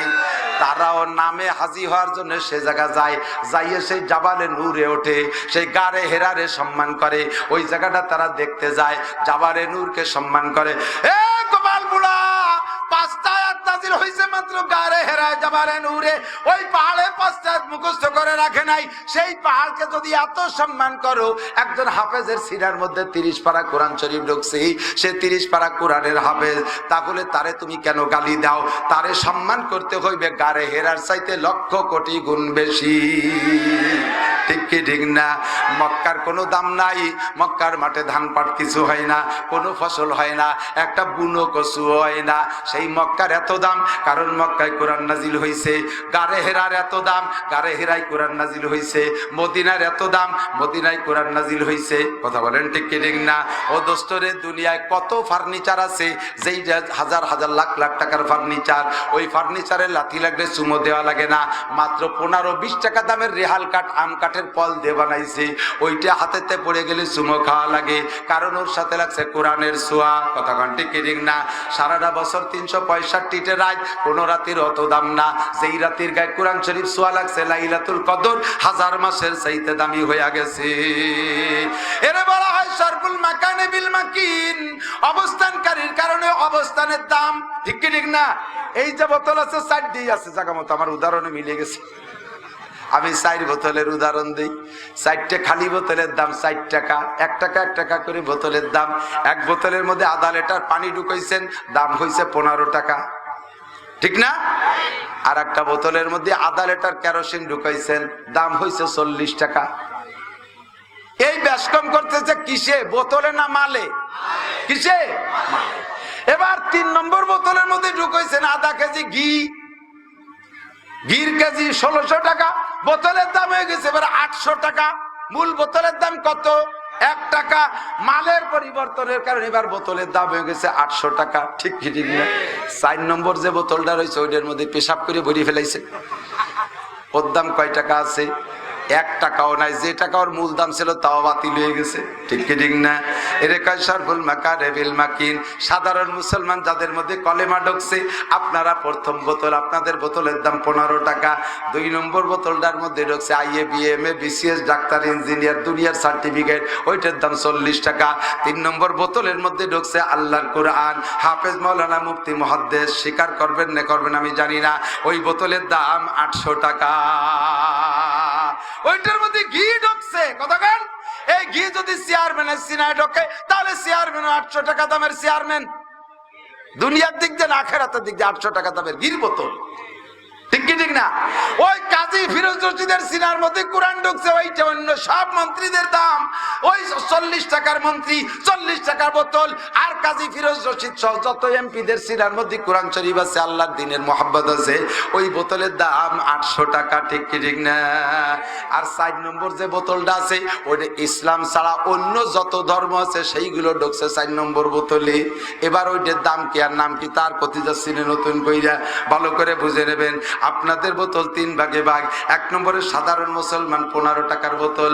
2 নম্বরে জেনারেল শিক্ষা ঢুকছে, শিক্ষাও একটা জাতির মেরুদণ্ড, শিক্ষার দ্বারা মানুষ সম্মানী হয়। এই জেনারেল শিক্ষার দাম হলো 40 টাকা। কেরোসিন তেল না হইলে রাতের বেলা অন্ধকারে ভাত খাওয়া লাগবে, কারেন্ট চলে গেলি। এই জন্য কেরোসিন তেলেরও দরকার আছে, তবে 40 টাকা। আল্লাহর কোরআন দিয়ে দুনিয়ায় দামি হয়, আখেরাতে দামি হয়। সরমুনার পিসাব ফেটা ফুটা একটা মানুষ, ছোট্ট অল্প সাইডে দাঁড়িয়ে ছিল, ঠোঁট 2টা মোটা, কালো একটা মানুষ, হাফসিদের মতো দেখা যাইতো। তার ভিতরে কোরআন শরীফ ঢুকছে, আল্লাহর কোরআনের ঘি ঢুকছে। লক্ষ কোটি মানুষ তার নামের পর পাগল। এ দুনিয়ার নেতারা আঞ্চলিক ভাবে কেউ প্রসিদ্ধ আছো, সরমুনার পিসাবের মতো এরকম প্রসিদ্ধ কেউ না। বড় দুই একজন ছাড়া, প্রধানমন্ত্রী আর বিরোধী দলীয় নেত্রী আর ইরশাদ সাহেব ছাড়া অন্য কোন সব মন্ত্রীরা আমরা চিনি না। চেনেন? সব মন্ত্রীরা চেনেন? মন্ত্রীদের চাইতে তারপরে মন্ত্রীরা হলো দলীয় ভাবে সমাদৃত, বিরোধী দল তারা গালাগালি করে কি করে না? কথা বলেন বন্ধুরে। হক্কানি উলামায়ে কিরাম কোরআন শরীফ ভিতরে ঢোকার কারণে সকলের কাছে সমাদৃত হয়ে যায়। আপনাদের এই গ্রামে চেয়ারম্যান আছে, আপনাদের এই গ্রামে প্রফেসর আছে, এই গ্রামে আপনাদের এমপি থাকতে পারে, মন্ত্রী থাকতে পারে, ডাক্তার থাকতে পারে, ইঞ্জিনিয়ার থাকতে পারে, হাই স্কুল আছে, কলেজ আছে, বিশ্ববিদ্যালয় আছে। সব কিছু থাকা সত্ত্বেও এই গ্রামকে আপনি সারা দুনিয়ার কাছে পৌঁছাইতে পারেন নাই। গ্রামের নাম কি? বেতাল পাড়া। কোন তালে তাল যে বেতাল হয়ে গেছে আল্লাহ জানে। এই বেতাল পাড়ারে কোন কারণে বেতাল হয়েছে আল্লাহ ভালো জানে। বেতাল পাড়ারে আমেরিকা চিনত না, বেতাল পাড়ারে জাপানের চিনত না, বেতাল পাড়ারে আমি গোপালগঞ্জে এখন এসে মুখস্থ করা লাগছে আমার বেতাল পাড়া। এই বেতাল পাড়া দুনিয়ার কেউ চিনত না দোস্ত। আজকে রাতের পরে আগামীকাল জাপানের বাঙালি যারা ওয়াজ শোনে তাদের কাছে শুনবেন, তারা বেতাল পাড়া চিনে ফেলবে। আমেরিকায় যারা ওয়াজ শোনে বাঙালি তাদের কাছে শুনবেন বেতাল পাড়ার নাম শুনে ফেলাইছে। অন্য কোনো তাই বেতাল পাড়া আমেরিকা থেকে জাপান পৌঁছাইতে পারেন নাই। আল্লাহর কোরআনের ছোঁয়ার ওসিলায় বেতাল পাড়া এমন দামি হয়ে গেল, সারা দুনিয়ায় ভাইরাল হয়ে যাবে। এই ইউটিউবালারা সারা দুনিয়ায় পৌঁছাই দিবে। আল্লাহর কোরআন যার ভিতরে ঢোকে তারে আল্লাহ এরকম দামি বানাই দেয়। আপনিও যদি কোরআনের সাথে সম্পৃক্ত হন আপনিও দামি হয়ে যাবেন। আপনার টাকাটা কোরআনের সাথে লাগান, আল্লাহর রহমতে আপনার টাকাও দামি হয়ে যাবে।